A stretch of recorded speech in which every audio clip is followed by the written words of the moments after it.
Hey everybody, and welcome back to FSi DFS. I am McKinley412, and today we're looking at the Tuesday main slate. It's a tough slate. I do think that you're going to need to find value. It's a very top-heavy pitching slate with not a whole lot of value at pitcher, but it's also a Coors Field slate with some poor pitchers and good offenses. So it's going to be tough. A lot of the best offenses and best spots are those top tier teams. I think there is one team that can really save us. There's going to be a handful of value plays that are like 3K or less.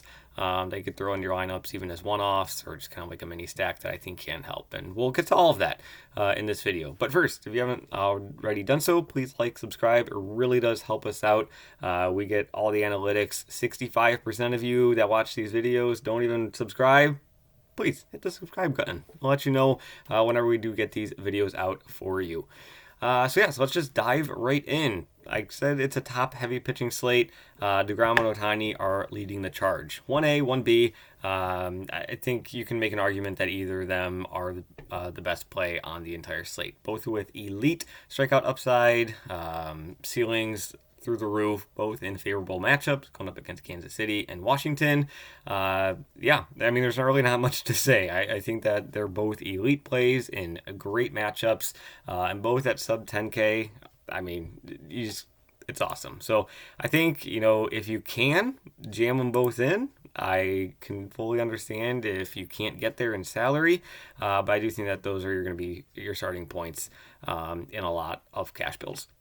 Next up, Kyle Wright coming off the IL, 9.3K. I'm never really thrilled paying, high dollar, especially for a pitcher coming off the IL. We know Wright, he's fantastic. We know what he's capable of as a pitcher. He was close to 10K last year in terms of salary. Great strikeout rate.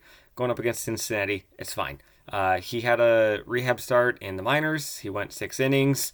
It wasn't the greatest start ever, but, it showed that he's fully stretched out and, he's capable of pitching a nice game, but still, 9.3K when you just got Ohtani and DeGrom, only a couple hundred higher. I think you're just going to go to these guys instead. And then with May below him for 100 cheaper, I would definitely take May over Wright. May, nice strikeout stuff. We have to remember we can't just base all of our picks and everything just with this season's data. We're far too early in the season. We need to look at last season's data as well, kind of mix them all together. But Mays, he's had 2 solid starts so far, both of them against Arizona. Now he's going up against San Francisco. He's got a nice ballpark, pitcher-friendly ballpark in San Francisco. San Francisco strikes out a lot as a team. So I do think May is probably your third choice after DeGrom and Ohtani when you're looking at these higher tier price points.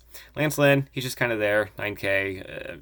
Not much to say with him right there. So high tier, I got Ohtani over DeGrom personally, but if you want to say DeGrom over Ohtani, totally fine with that.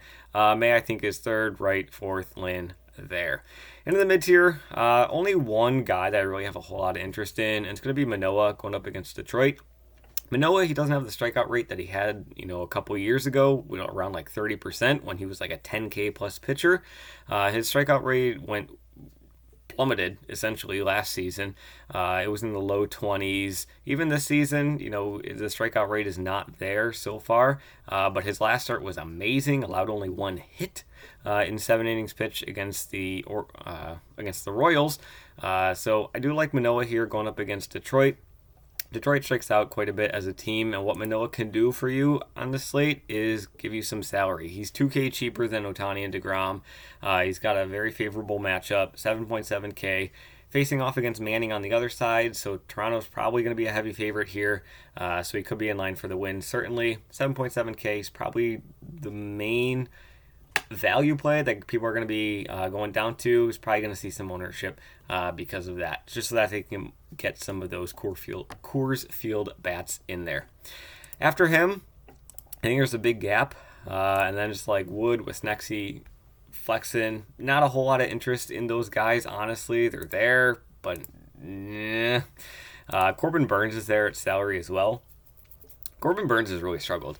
It hasn't just been these 2 starts in the regular season. He struggled in his most of all of his appearances during spring training as well. So I don't know. Maybe something's going on that we don't know about, but he's got a kind of tough matchup going up against Arizona. Arizona's been a fun team to pay attention to so far this season.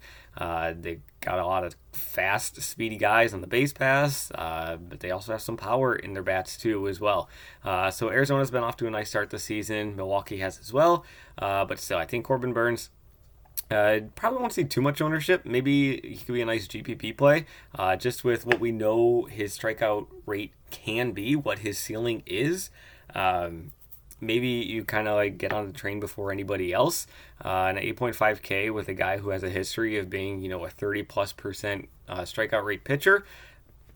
Sounds great. Sounds like a great GPP leverage spot that you could turn to as everybody else pays up for DeGrom and Ohtani or goes down to a value guy like Manoah. Cheap guys, Lopez for Minnesota going up against the White Sox. He's had 2 great starts. He's a decent pitcher. He's your average pitcher. I think he's priced appropriately at 7.3K, if not a little bit too low. I don't think that he's like a 9K guy by any means. I know 28 DK points, average 2 starts, but still. We got to look at more than just this year's data. We got to look at last year's data as well. And Chicago White Sox, they've been swinging some hot bats here as of late. So Lopez, 7.3K, he could be another value play that people turn towards. But I do think that Manoah is definitely going to see a larger share of the ownership over Lopez. And then Freeland, we got to talk about Freeland. I mean, I gotta like talk. I got to talk to myself how I feel about Freeland in this matchup. Like, it's a brutal matchup. It's Coors Field. It's a tough opponent. But, man, he's looked good in his 2 starts, and I'm not going to play him. I'm not going to play him. I'm just telling myself that. I'm telling you guys that. He's had some serious BABIP luck. Almost 13 innings pitched. Only 6 Ks. Like, a strikeout rate that is absurdly low. And he hasn't allowed an earned run because of that. With that. So he's getting some serious luck on the BABIP. So he's due to regress. It's Coors Field. So am I fading him? No. Am I playing him? No. But if you want to go for a GPP dart, sure, he's hot. Pitchers can get hot, but I think this is, well, I know. He's just been getting lucky in terms of the BABIP and everything else. Rest of the pitchers, I just don't have a whole lot of interest in. This is a slate where there's not a lot of high strikeout guys. When we're like going through them, so like Weathers, Manning, Mikolas, Freeland, Sessa, Kelly, Flexen, Wisniewski, all of these guys have strikeout rates 20% or lower. Like, it's just not a high strikeout upside slate. There's not a whole lot of value to enjoy. You can see it. Like, look at these bad pitchers. The bad pitchers. Look who they're facing against. Like Toronto, LA, the Mets, Colorado, Atlanta, in Coors Field, Atlanta. Like, it's the bad pitchers are facing the best offenses in the league, and that just makes it even tougher to find any value that you like. So, speaking of value, let's see if we can find some value, because if you're throwing in DeGrom and Ohtani, you only got 3.8K remaining, and how are you going to get a guy like Paul Goldschmidt or Nolan Arenado in there if you're thinking that, a St. Louis stack is the way to go? It's going to be nearly impossible jamming those 2 guys in, or if you want to go on the Colorado side of things, throwing a guy like C.J. Cron at 5.8K, Chris Bryant, Blackman, like, it's tough. It's going to be near impossible if you want to jam in both of these guys and kind of like stack the Coors Field or other bats like Trout, Ohtani, whatnot. So looking here, the rankings, these kind of shift as the day goes on, as lineups come out, as we do a little bit more research and data comes in.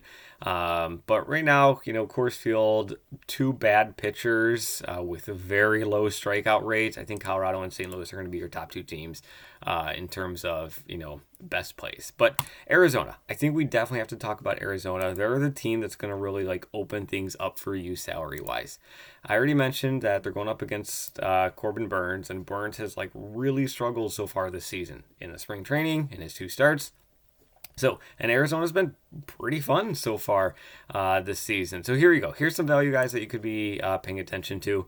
Perdomo, he has been amazing. He was hitting at the bottom of the order to the start of the season, but they've moved him up in the batting order. 3.4K. You can just kind of see what he's been doing lately. He's seeing the ball very well. So he's in one of those nice phases where when batters are hitting this is not who Perdomo is. He's not going to be hitting this well all season long, obviously, but we want to be targeting guys who are seeing the ball very well right now, and Perdomo is one of those guys. Another guy I want to talk about is Corbin Carroll. This guy is fun. I love watching this guy. I'm sure you've seen like Twitter videos of him running from like first to third in X amount of seconds. Like he's just blistering fast. So when he does get on the base path, he's always capable of stealing some bases. Had a couple stolen bases against Syndergaard a couple of days ago, but just got to get on base. He's got the power. He's already got 2 home runs this season. He's only 3.1K. If he can get on base, I think he can be a phenomenal value for you, hitting right in the heart of the order for Arizona here. And then the last guy I want to talk about is Pavin Smith. He's only played 1 game this season, so don't pay attention to the 22 fantasy points per game. He's only played 1 game. But he is a nice lefty who they bring out. And he was brought up to the team because of injuries to other guys. I can't remember who it was, but somebody got injured, and they brought Pavin Smith up into the lineup. So he's going to be a lefty. They're probably going to have him into the lineup tomorrow, on Tuesday, going up against the righty Corbin Burns. And 2.6K, he can provide some nice value for you as well. We saw him last season. We have data on him. He can't hit righties well, so 2.6K, that's nice. However, he is in the first base eligible spot and only first base eligible, which kind of stinks because there's a handful of first basemen, especially on these top teams, that we're going to have a lot of interest in. Obviously, Alonso going up against a left-hand pitcher, that's almost a guy, that's always a play that you should be interested in. Alonso against the lefty pitcher, doesn't matter who it is, always interested in it. And Weathers, he is a contact guy. He's not striking many people out. I love Alonso. Cron, Coors Field against Mikolas. Mikolas doesn't strike out guys. He has a very low strikeout rate. Love it. Goldschmidt going up against Freeland. Nice lefty-righty matchup. Goldschmidt, fly ball hitter in that thin air of Coors Field. Love it. Guerrero against Manning. Manning's a reverse splits pitcher, so righty on righty, it's actually benefit Guerrero here. So love it. It's tough because there's always a handful of guys at first base that you want. So taking that up there isn't super great. But even if we just go Perdomo and Carroll, you're looking at 4K remaining for the rest of your bet. It's definitely looking a little bit easier to fit in some guys. If you take out Ohtani or DeGrom and throw in a guy like Alek Manoah, 7.7K, it opens it up even more. So obviously we like Coors Field, and Arizona can certainly open things up for you on a salary front as well. One other guy I want to talk about, just with the lefty-righty matchup, that's probably going to be happening. He's probably going to get thrown into the lineup. 2.5K, Kevin Kiermaier for Toronto. Again, I mentioned Manning is a reverse splits pitcher. It's slight, but righties do hit him a little bit better. But regardless, Kiermaier is probably going to see a spot in the lineup. And again, he's another guy who's just seeing the ball well so far this season. 30 at-bats, 12 hits, no home runs. Sorry, got that mixed up. But still, I think it's just a fine matchup for there. A nice value for his salary. And yeah, sorry, I'm kind of mixing up my words here. You can kind of see it's 11 at night. I normally am not up this late, so I'm kind of tired. But yeah, so there's definitely value out there. Guys on Arizona, guys on Toronto. Maybe Hilliard for Atlanta here, 2.2K. Obviously, I'm giving a lot of outfield spots, but he's another guy who has stolen base upside.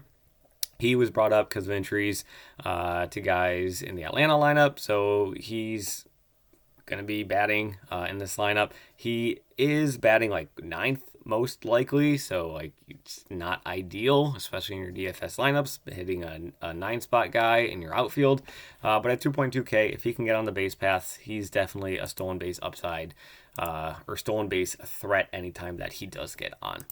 So Colorado, St. Louis, Atlanta, those are my 3 favorite stacks at the moment. Obviously, things can change. I do really like the Mets going up against Weathers as well. With all their righties in their lineup, Weathers, weak pitcher in terms of doesn't strike out a whole lot of guys. So he's going to see a lot of contact. I do think Mets can take advantage of that. Angels, I think they're my favorite GPP. Mainly GPP because like the bottom of their lineup just never does anything. And Gray, going up against Gray is like the one super value guy that actually has some strikeout rate. He was at like a 23-24% strikeout rate. Is he a great pitcher? Not really. Can he get you some strikeouts? Sure. But I still think that top of the order is super powerful, super great for the Angels. And they're probably my favorite GPP play if you can get there for the salary. Because, like, if you look at the salaries of Trout and Ward and Renfroe and all those other guys, I mean, it's matching the Coors Field bats. So if you're putting in Coors Field, you're not getting the Angels. So they're probably going to see lower ownership. And yeah, kind of self-explanatory from there. So that's kind of where things shake out. I do think Minnesota is another team that I'm pretty high on, especially if they can get past Lance Lynn. Maybe he doesn't have the greatest start. Minnesota, maybe I even put them over at like the second favorite GPP as I think about it more. Like Chicago White Sox, their bullpen has really struggled as of late to start the season. So if they can get past Lynn, say he has a shaky outing, has some control issues, they get to that bullpen right away. That'd be great for the Minnesota bats. And again, they are pretty cheap, all things considered. So 5.8 on Buxton, but then with some injuries, you're already down to 4K, and then you're down to 3K before you even know it. So that kind of covers the slate. I feel like I'm just kind of rambling at this point. But yeah, it's definitely top heavy in terms of pitchers. Manoah is like the one value that I think people are going to be venturing towards. Maybe they go to Lopez. Maybe. I'm not too interested in Freeland, but if you do get there, GPP at best. Multi-entry for sure. But then Coors Field, absolutely stack it. Atlanta, Mets, love them. Toronto, Dodgers, Arizona, Minnesota, Angels. I think that's pretty much it. It's going to be taking up a lot of my player pool on Tuesday. So yeah, again, thanks for watching this video. I really do appreciate it. Drop a comment, thumbs up, like, subscribe. Appreciate it all. Thanks for watching. Good luck in your contests, and we will see you in the next one.